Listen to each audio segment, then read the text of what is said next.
ஹல்லேலூயா ஹல்லேலூயா. தேவனுடைய பரிசுத்த நாமத்துக்கு மகிமை உண்டாகட்டும். இந்த நாளிலே ஒரு சில வசனங்களை பார்த்து நாம் கடந்து செல்வோமாக.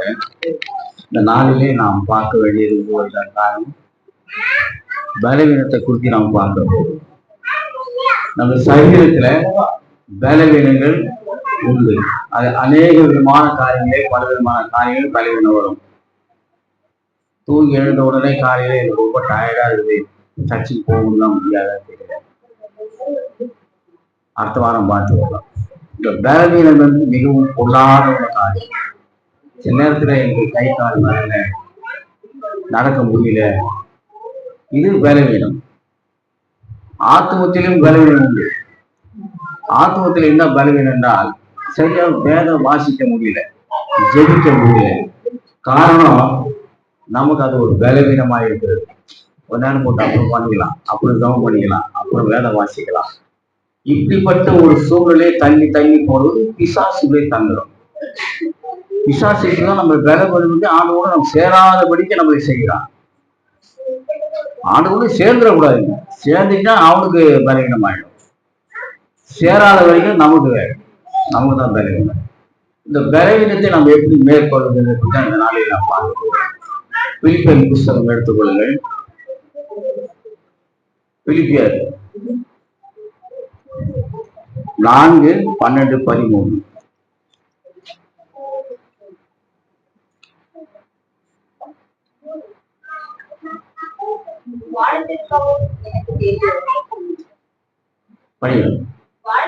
எனக்கு தெரியும்,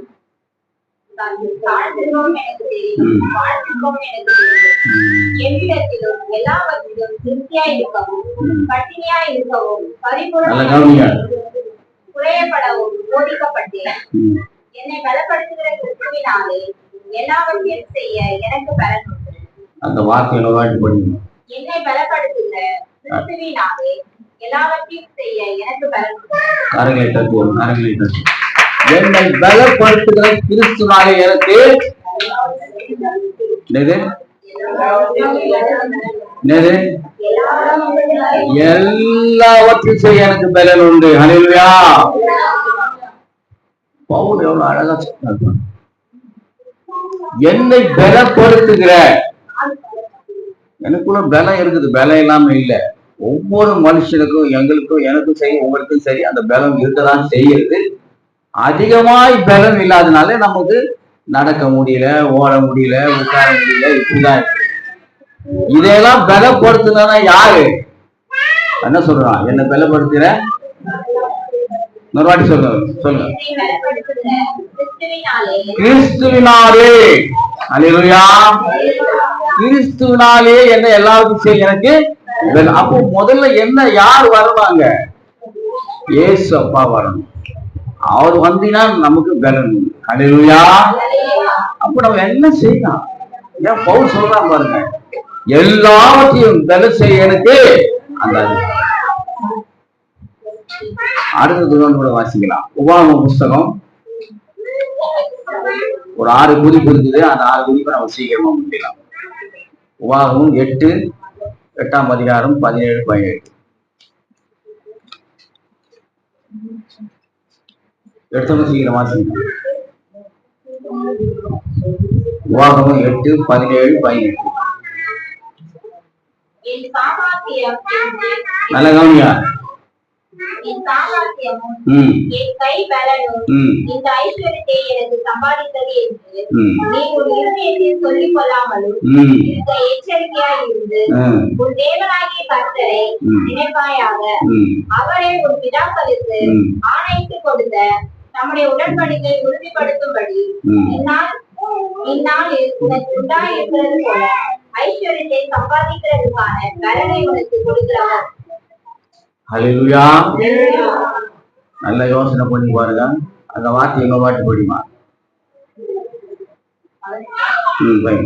தேவனாகிய கர்த்தரை நினைப்பாயாக. அவரே உன் பிதாக்களுக்கு ஆணையிட்டு கொடுத்த நம்முடைய உடன்படிக்கையை உறுதிப்படுத்தும்படி இந்நாளில் உனக்கு உண்டாயிருக்கிறது போல ஐஸ்வர்யத்தை சம்பாதிக்கிறதுக்கான பலனை நல்ல கவனிங்க, பலனை உனக்கு கொடுக்கிறவர்.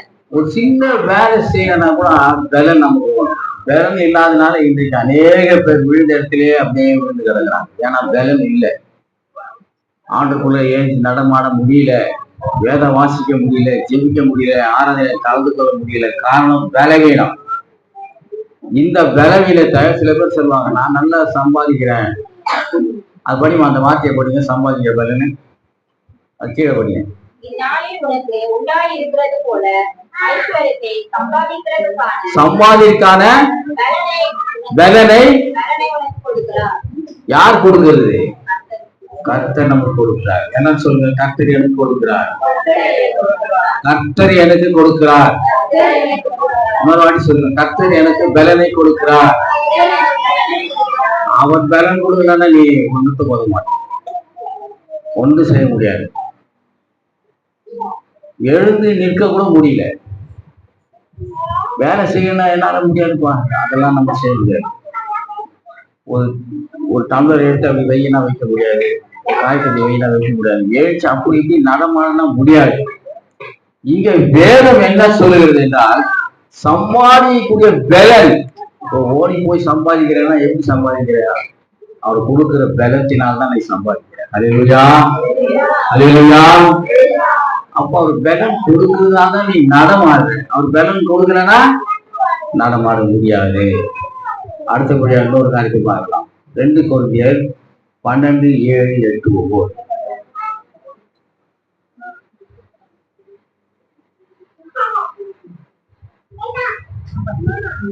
2 கொரிந்தியர் 12:7-8-9.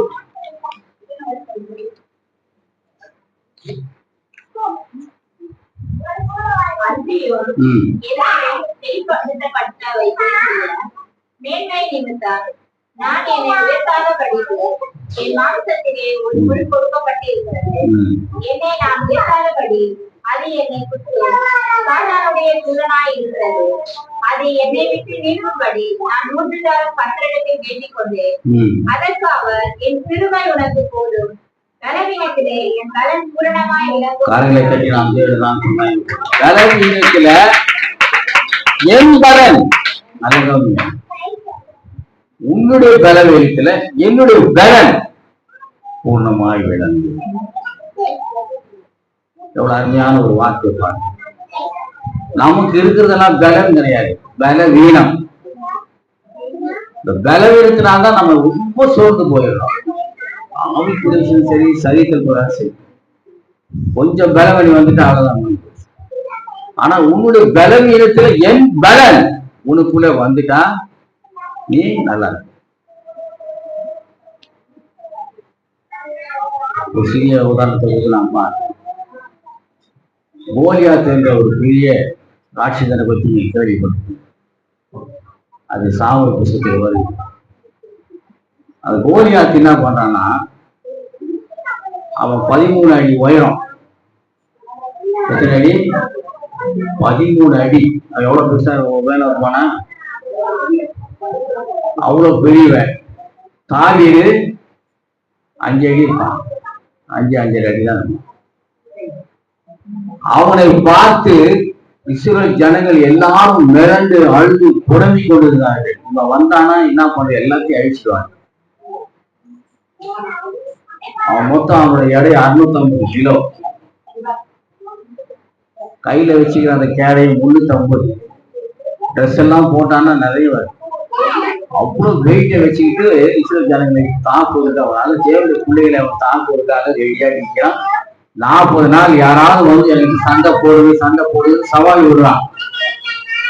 தாவீது ஒரே ஒரு வார்த்தை தான் சொல்றேன்.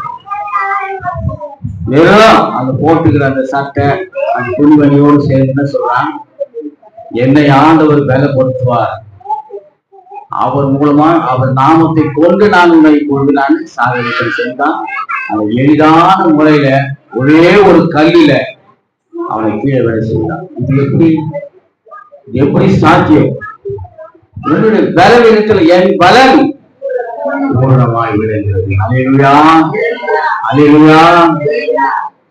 அடுத்தபடியாக உபாகமம் 11:8.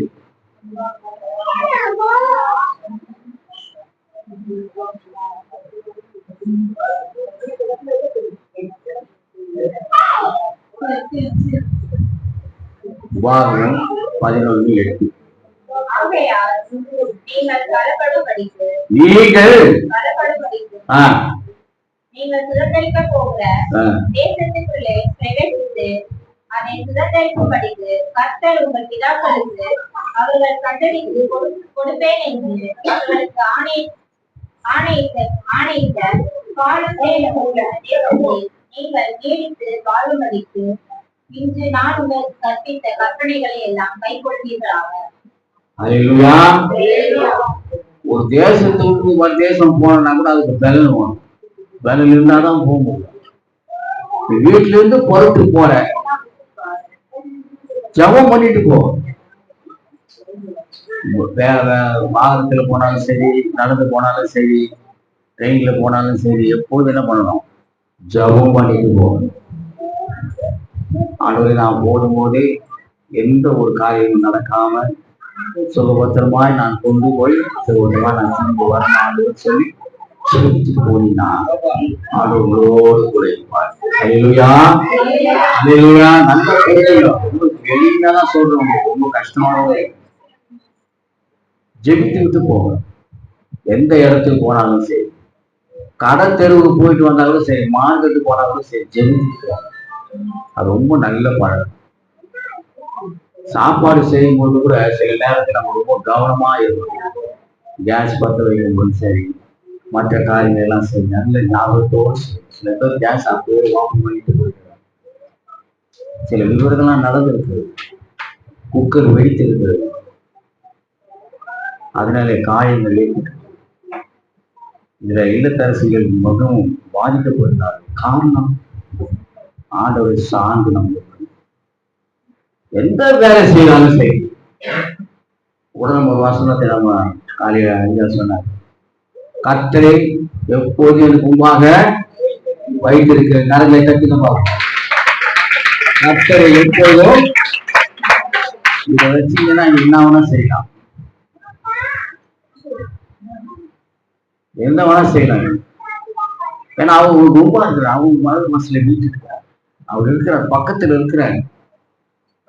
ஒண்ணு தெரியுங்க, நல்ல கர்த்தரை சார்ந்து வாழ கற்றுக்கொள்ள வேண்டும். அல்லேலூயா. அல்லேலூயா. அவரை சார்ந்து வாழ்ந்தா நமக்கு நஷ்டமே கிடையாது. அதான் மிக முக்கியமான காரியம். அடுத்தபடியாக ஏசாயா புத்தகம் 40 அதிகாரம் 29, 30, 31. ஏசாயா 40.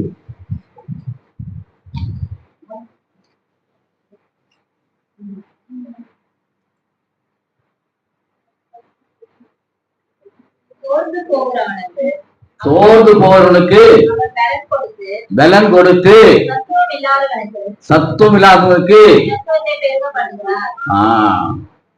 இப்பவும் பாருங்க, இந்த இடத்துல என்ன பாக்குறோம்? ஆண்டவர் தான் பலன் கொடுக்கிறார். அல்லேலூயா. அல்லேலூயா. அதுக்கப்புறம் பாருங்க, இன்னொரு காரியம், முக்கியமான காரியம். யோவேல் புஸ்தகம், யோவேல் 3:10.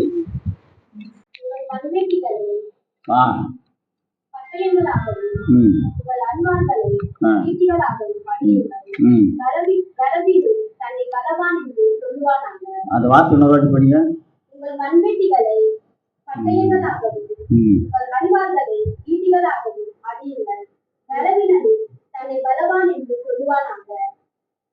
அல்லேலூயா.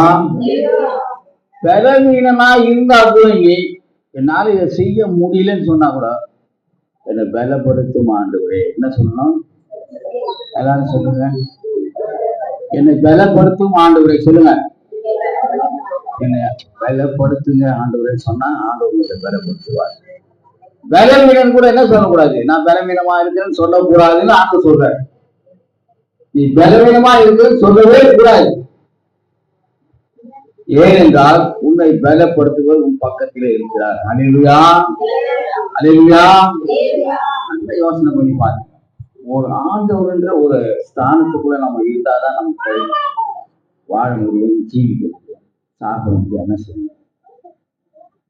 உனக்கு ஆண்டவர் காலையில இருந்து சாயந்தரம் வரைக்கும் உன்னை போஷிச்சு கொண்டு இருக்கிறார். சும்மா இல்லை. உனக்கு தேவையான எல்லாத்தையும் அவர் சந்திக்கிறார். சாப்பிடும்போது கூட எனக்கு 5 பிள்ளைகள் உண்டு. 5 பிள்ளைகள நாங்க சாப்பிடும்போது நான் முதல்ல அவங்களுக்கு கற்றுக் கொடுத்தது என்ன தெரியுமா? சாப்பிடும்போது ஸ்தோத்திரம் பண்ணுச்சு. அந்த சாப்பிடும்போது ஸ்தோத்திரம் பண்ணக்கூடிய ஜெபத்தை இவர் தான் செய்வார். அன்புள்ள இயேசுவான்னு சொல்லி அவர் இந்த ஆகாரத்துக்காக நன்றி சொல்லி இவர் தான் அந்த இதை செய்வார், அந்த ஜெபத்தை செய்வார். அந்த சிறு வயது உங்களுக்கு எங்க வீட்டுல இவர் தான் ஜெபம் பண்ணுவார், மற்ற யாரும் ஜெபம் பண்ண மாட்டார், பசங்களாம் ஜெபம் பண்ண மாட்டார். ஆகாரத்துக்காக ஜெபிக்கும்படியாக அந்த நாளில் ஆண்டவர் என்னை கோடிக்க வைத்தார். அப்போ இவர் தான் அந்த காரியத்தை செய்வார். நீ ஜெபம் பண்ணி பாருங்க, உடனே அவர் ஜெபம் பண்ணுவார். அவர் பேர் என்ன தெரியுமா? செல்ல பேர் அன்புள்ள இயேசு. அந்த நாளையில அப்படி கூப்பிடுவாங்க, அன்புள்ள இயேசப்பா. ஏன்னா அது அவர் ஜெபம் பண்ணுவார். பாருங்க, அந்த காலத்துல அந்த நாளில அந்த சிறு வயதிலே அவங்க தெரிந்து கொள்கிற இது எங்களுக்கு தெரியல. அந்த நாளில் எனக்கு தெரியல. அது இப்போது நான் தெரிந்து கொள்கிறேன். என் மகனை ஒரு பாஸ்டராக ஒரு போதகராக நியமித்திருக்கிறார். அவர் மூலமாய் மக்கள் அநேக காரியங்களை அடையபடியாக அவர் தெரிந்து கொண்டிருக்கிறார். எங்களுக்கு அப்போ புரியல. அவர் தான் ஜெபம் பண்ணுவார். அதனால்தான் எங்கள் குடும்பத்திலே ஆண்டவர் இருக்கிறதுனால ஆண்டவருக்கு நம்ம எப்போதும் நன்றி சொல்வதா இருக்க வேண்டும். அல்லேலூயா. நீங்களும் அதே மாதிரி நடங்க. உங்களுக்கும் அதை கொடுப்பார், எல்லாவற்றையும் கொடுப்பார். நீ யாரை சார்ந்து ஜீவிக்கிறது தான் மிக முக்கியம். பிசாசை சார்ந்து மட்டும் நின்றாதீங்க தயவு செய்து. எப்போதாலும் நம்ம மைண்ட்ல ஓடிக்கொண்டே இருக்கும் சிந்தனைகள். வேதம் என்ன தெரியுமா சொல்லுகிறது? வீண் சிந்தனைகளை வெறுத்து தேவனோடு கூட நீ இருக்கணும். சும்மா என்னென்னமோலாம் கற்பனை பண்ணி கொண்டு ஏதாவது செய்ய ஏதாவது பண்ணி செய்யலாம் அப்படி செய்ய. இந்த வீண் சிந்தனைகள் எல்லாத்தையும் வெறுத்துங்க. தேவன் மேலும் தேவனுடைய காரியம் மேலும் தேவனுடைய வசனத்தின் மேலும் நீங்க என்ன பண்ணுங்க? கவனம் வைங்க. அல்லேலூயா. அப்படிதான் ஒண்ணு அவருக்கு பலப்படுத்துவார். அதே மாதிரி ஆவியில கூட பலவீனம். ஆவியில ரொம்ப பலவீனம். ஜெபிக்கிறதே கிடையாது, பைபிளை எடுக்கிறதே கிடையாது. அது ஒரு மூலையில கிடக்கும். ஞாயிற்றுக்கிழமை மட்டும்தான் அந்த பைபிள் அங்க போய் தேடி எடுத்துட்டு வர. அது பலவீனம். என்னத்த நம்ம செய்யணும்? உனக்கு கூட ஒருத்தர் இருக்கிறார், அவரை பற்றி யோசிக்கிறதே கிடையாது. உலகத்தில் இருக்கிற காட்டிலும் உங்கள் உள்ளத்தில் இருக்கிறவர் நம்ம உள்ளத்தில் இருக்கிற அவர் பெரியவர். அவர் நம்மளை பலப்படுத்துவார். உனக்கு பலனை சத்துவத்தை அவர் கொடுக்கிறார். விசுவாசிகள் வருகிற நாட்களில நீங்க இப்படிதான் இருக்கணும். காலையில எழுந்திச்சு அதாவது ஆண்டவருக்கு நன்றி செலுத்தி இறைவனை என் கூட இருந்தீங்க ஆண்டவரே, எந்த தீங்கை நான் அன்றாடம் பாதுகாத்துக்கணும் சொல்லி ஜெபம் பண்ணிட்டு வேலை வாசிச்சுட்டு அதுக்கப்புறம் மற்ற வேலையை பாருங்க. அந்த நாள் உங்களுக்கு சிறப்பாக அமையும். ஜெபம் பண்ணணும் காலையில எழுதி. அதான் பலன். அந்த நாளைக்கு ஃபுல்லா நீ பலனோடு உணர்த்தி கொண்டு போகணும் வரணும் எல்லாம் செய்யறதுன்னா அதுக்கு காலையில ஜெபம் பண்ணணும். அதே போல இரவில படுக்கும்போது ஜெபம்.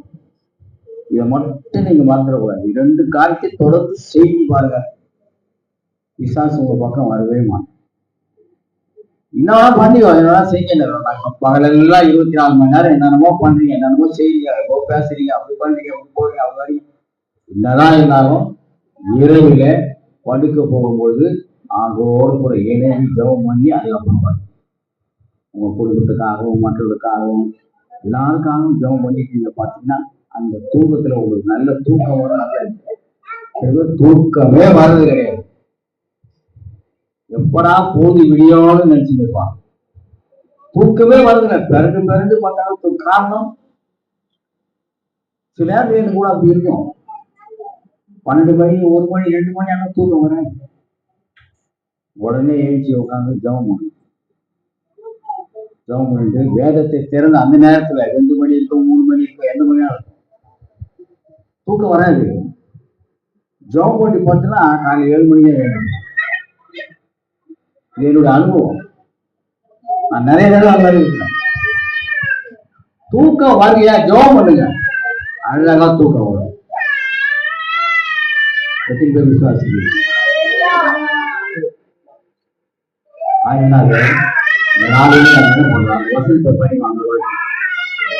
பிலிப்பியர் புஸ்தகம் 4ஆம் அதிகாரம் 12-14. என்னை பலப்படுத்துகிற கிறிஸ்துவினாலே எல்லாவற்றையும் செய்ய எனக்கு வல்லமை. அல்லேலூயா. அல்லேலூயா. இந்த விசுவாசிகளே இல்லையா? அல்லேலூயா. விசுவாசிகள் ஒரு 3 அல்லேலூயா சொல்லலாம். அல்லேலூயா. அல்லேலூயா. அல்லேலூயா. நிச்சயமா உங்க வாழ்க்கை செழிப்பா இருக்கும். அல்லேலூயா. அல்லேலூயா. கர்த்தர் உங்களை வழி நடத்துவார். வேதத்தை வாசிக்கவும் ஜெபிக்கவும் மறந்துடாது. அதுதான் இருக்குது நம்ம வாழ்க்கையில பலன். வசனத்துக்குள்ளதான் இருக்கிறது பலன். நீ வசனத்தை படிக்க படிக்க உனக்கு பலன் வந்து கொண்டே இருக்கும். வீண் சிந்தைகளை வெறுக்கணும். டைம் பாசிங் பண்றதெல்லாம் இருக்கக்கூடாது. நம்ம ஆண்டோட காலத்துல டைம் எல்லாம் பாஸ் பண்றது பேசிக்கிட்டு இதெல்லாம் இருக்கும். அந்த நேரத்தில் நம்ம வேலை செய்யணும், வாசிக்கணும், ஜெயிக்கணும். நீங்க மனசுக்குள்ளே ஜெபம் பண்ணிக்கொண்டே இருக்கலாம். பிரச்சனையும் இல்லை. கர்த்தர் உங்களை வழி நடத்துவார். அல்லேலூயா.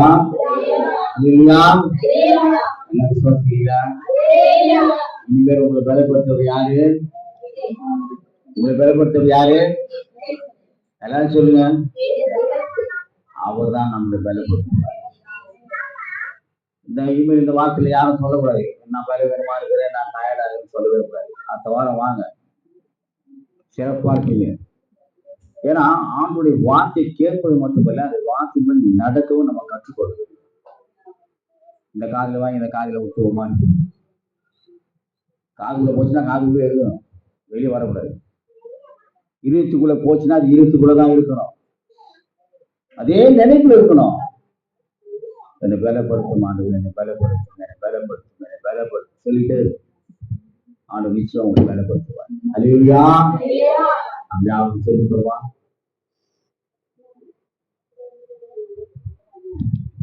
என்னை பலப்படுத்துகிற கிறிஸ்துவாக எல்லாம் செய்ய எனக்கு பலன் சொன்னேன். அருமையான ஆண்டவர் போது கொடாமொழி சோதனை எல்லாரும் சோதனம் பண்ணுங்க பார்ப்போம். எல்லாரும் வாயில தெரிஞ்சு ஒரு ஜீவனும் பலனையும் சத்துவத்தையும் கொடுக்கிறவர் அவர். ஆகினால் அவருக்கு நாம் நன்றி செலுத்தணும். நன்றி செலுத்த நீங்கள் பலன் அடைவீர்கள். அவர் துதிக்க துதிக்க நீங்கள் பலன் அடைவீர்கள். பலன் உங்களுக்குள்ளே வரும். எல்லாவற்றையும் ஜெயிக்கலாம். இந்த மாதிரி காரியங்கள் ஜெயிக்கலாம் ஈஸியா. நமக்கு அந்த நாளிலே இந்த வார்த்தையை போட்டு நாம் நன்றியாக அநேக சமயத்தில் நாம் பலவீனப்பட்டு ஆனால் உங்களுடைய வசனங்கள் என்ன சொல்லுது? என்னை பலப்படுத்துகிற எனக்கு எல்லாவற்றையும் நான் செய்ய முடியும். அந்த வார்த்தையை நாங்கள் விசுவாசிக்கிறோமா? அது வழி நடக்க துதிக்கான மையம் எல்லாத்தையும் எடுத்து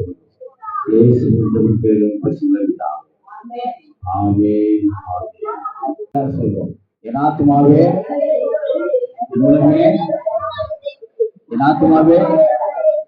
கர்த்தர் செய்த எங்கும் மறந்துங்க மறந்து